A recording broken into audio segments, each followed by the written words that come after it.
I am not saying that to say that trans women aren't women. Comedian Dave Chappelle has long been known for his incendiary jokes, but this time with his blockbuster special, The Closer, some viewers and community activists say he goes too far. Netflix, however, is defending Chappelle, arguing artistic freedom is different for stand-up comedy. So today on the Sunday Conversation, why this latest special has become a breaking point for so many, and is it changing what we think of as funny? Joining me from Six Nations, research fellow at the Yellowhead Institute, Courtney Skye. Morning, Courtney. And Toronto artist and scholar Syrus Marcus Ware. Good morning, Syrus. Good morning. Okay, just a warning before we start to our viewers, this conversation might be difficult for some. Okay, we'll start with you, Courtney, on this. Chappelle has been accused of punching down, using his elevated voice of celebrity to put people down who've been struggling for acceptance. Do you think that's what's going on here? I thought it was a very interesting conversation, or a very interesting special. I've watched a lot of stand-up specials and a lot of the format. I used to do stand-up comedy in Toronto very briefly.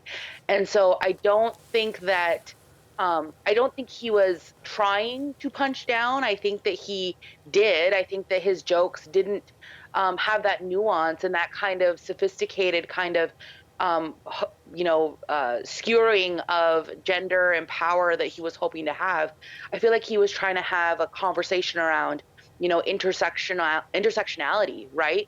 How do racialized rights contrast to gender rights, and how does queerness and gender uphold white supremacy? Like, that's a well kind of debated and understood topic that's been criticized for a very long time. This was pioneered by Black trans women, and he makes that reference to Stonewall and how so many of these movements and even this art form have been pioneered by Black people who continue to experience white supremacy within their own movements. And so I think that it wasn't handled very well. And I think the breaking point with this special was that it kind of failed the cardinal sin of comedy in that it wasn't very funny. Like, he's a very good joke writer, and there was a structure.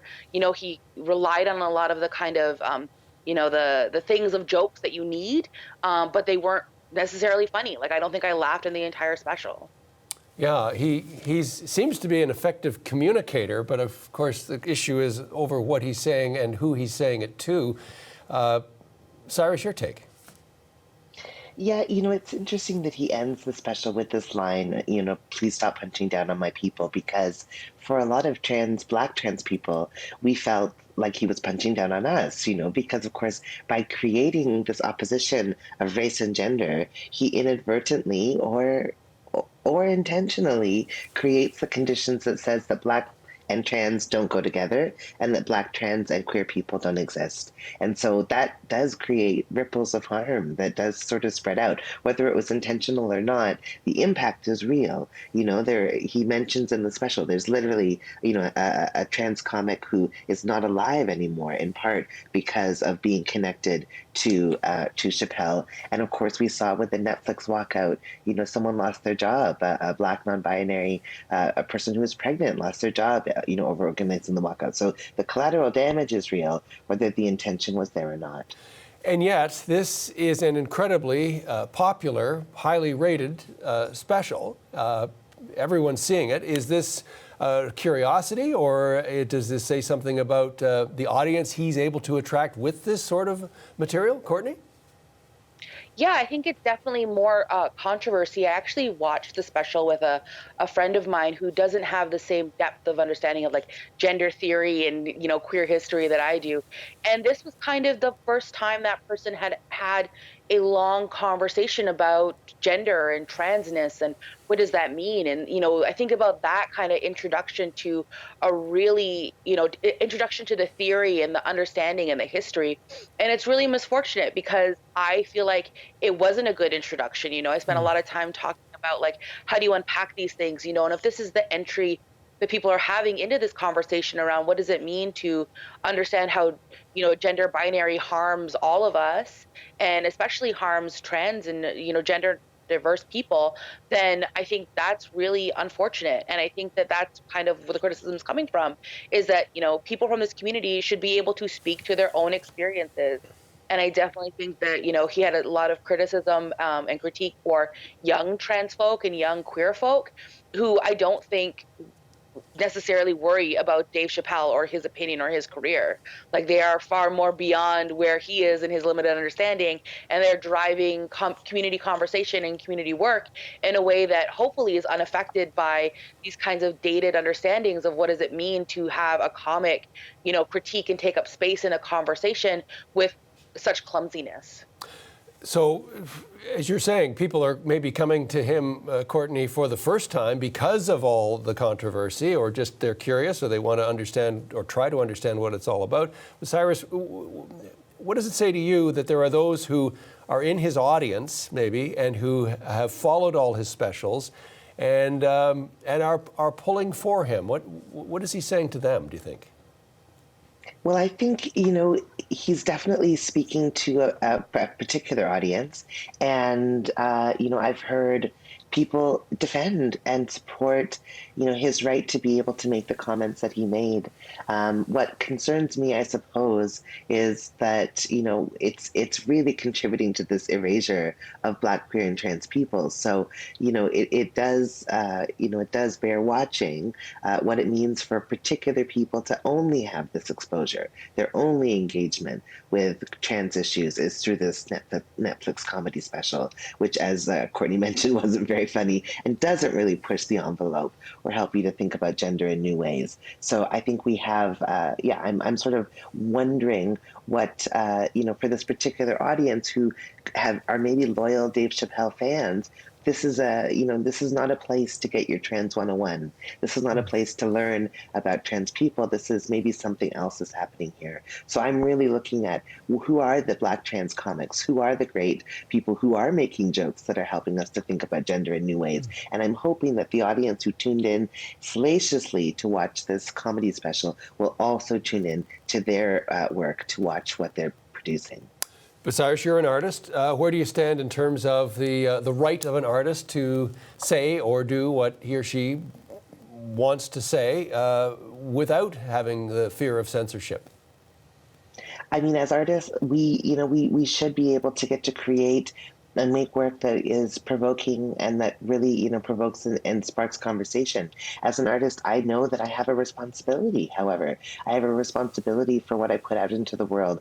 And if the work that I'm creating is doing something negative in society or is sort of contributing to harm, I might want to reorient or course correct a little bit and rethink about, my purpose and my goal. I think as artists, we are very, we take on particular roles in society and we have a voice, musicians, comedians, writers, visual artists, playwrights, we tell particular stories that influence public opinion. We have a responsibility for what we're doing. And I think that we need to take that responsibility quite seriously as artists. Artists are catalysts for potential revolutionary change.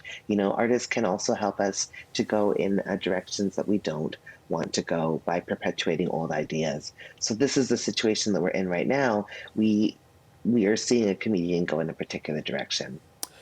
Dave Chappelle has been making these types of jokes for years, at least through the run of the Netflix special anyway. Courtney, what does it say to you that it has sparked the controversy now? Does it say something about him, as you've suggested, not maybe as funny as he was in the past, or the times we live in?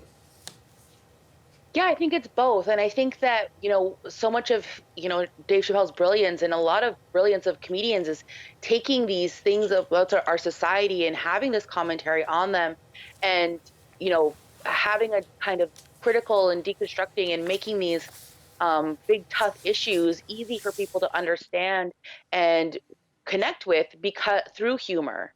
And so I think that what is really difficult with this is saying that, there hasn't seemed to be, an evolution in his work, a change. It's kind of the same thing over and over again. And I hope that, it's really frustrating to keep coming back to this, these kinds of things and reminding, having the same conversations over and over again when, you would hope that there would be like, some advancement or some kind of change, and it just doesn't seem to be the case here. It doesn't seem like he's kept up with the zeitgeist, right? It seems like, and I think what's important when you're trying to structure jokes that are having that effect to, hold, systems or structures to account is that, the butt of the joke, the punchline isn't the people. It aren't the people that are being harmed, right? Like transness isn't a punchline. It could be a premise for a joke, right? It's a premise for a lot of really funny, great jokes, but the punchline is not the people themselves. And I think that's where, Chappelle forgot that, trans people are people that can be harmed by being made the butt of a joke. Like Courtney, I have to confess that I have, at various points in my life, been part of the comedy world way back. Arguably, the classic comedians, those who stick around and are eternal, don't target groups and find the joke that we can all get. But Syrus, do you think that anyone attacking a group now, or should maybe say using a group as fodder for comedy, shouldn't or can't or have to do it maybe through a different lens? I think we're seeing, I think a really exciting turning point in our social world where people are ready for more sophisticated conversations. They're ready for more sophisticated comedy. They don't want, jokes that are just sort of, unoriginal, that are just sort of falling back on our, sort of slurs and stereotypes. I think we're at a moment right now where people are becoming more politically savvy. They're wanting human rights. They're wanting justice. They're talking about this at the dinner table. It's political conversation is part of our zeitgeist. So people are ready for something more exciting. They're ready for more engaging comedy. They want, things that make them think and that make them, understand the world in new ways. And I think that's why we're seeing people speak back. That's why we're seeing so many people speak back right now and say, hold on a minute, this didn't really do what I think we were hoping that it was going to do. And so people are sort of pushing back and wanting and demanding more. And I think that, for comedians who have had longevity, it's not just that I know comedians who have, pushed the envelope and have, gone to the jugular and attacked social issues and gone into social issues. But that's exactly what Courtney is saying. They're sort of using the, let's make fun about how ridiculous transphobia is in a way that helps to transform the conditions so that transphobia doesn't exist anymore in our society. Now that's a joke I'd want to laugh at. That's a joke I'd want to see. And that's what people are asking for. They're asking for things that actually get at the social issues, not that make fun of a community that's already been punched down on enough. So if we are on a threshold, as Syrus implies, and at the end of the special, even Dave Chappelle seems to indicate that he is done with this subject and is ready to move on to something. But as we enter this new world of comedy, Courtney, where's the line now? Yeah, I think that, for stand-up, it's always, is it funny or not? And who are you making the comedy for, right? I think that's the thing, right? It's like, are these jokes that many, many trans people would find funny or feel reflects their experiences or that kind of thing, right? Like, are you making cisgendered people, people that aren't trans, are you making them laugh at trans people? Like, that to me is always the kind of thing that you have to go through as a comedian and as an artist, is like doing that bit of like reflection and honing of your work to say like, what actually is funny about this and what is making people laugh. And if you're relying on, stereotypes or, things that, continue to ridicule or uphold misunderstandings about trans people, and you're relying on those to make something funny or to make people laugh, I think that's kind of where you have to be a little bit self-reflective and say like, maybe this isn't the kind of space I should be taking up or the conversation I should be trying to lead or participate in.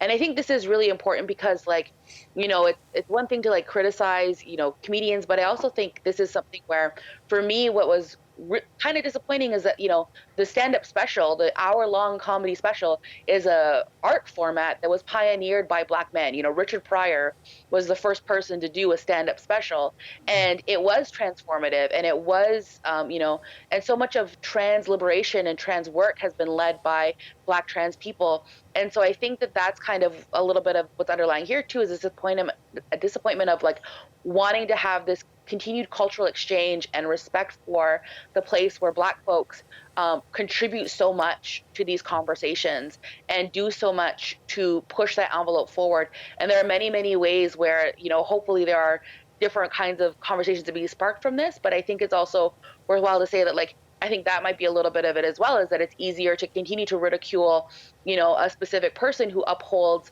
or who is a Black person who has this platform, whereas there wasn't the same kind of criticism many years ago, say, against a comedian like Jeff Dunham, who did a lot of specials around Ahmed the Dead terrorist and the kind of hatred that instilled in society and reinforced. So I think that there's more space for a conversation around criticism and holding people to account, but I also think we need to be a little bit aware of, who we're criticizing, what standard we're holding them to, and where we've kind of progressed in that conversation, where it's failed in this kind of genre before. Well, thanks to the both of you for joining us for our conversation, and we'll see what the future holds. Courtney Skye from the Yellowhead Institute and artist and scholar Syrus Marcus Ware, thank you to you both. Enjoy the rest of your weekend.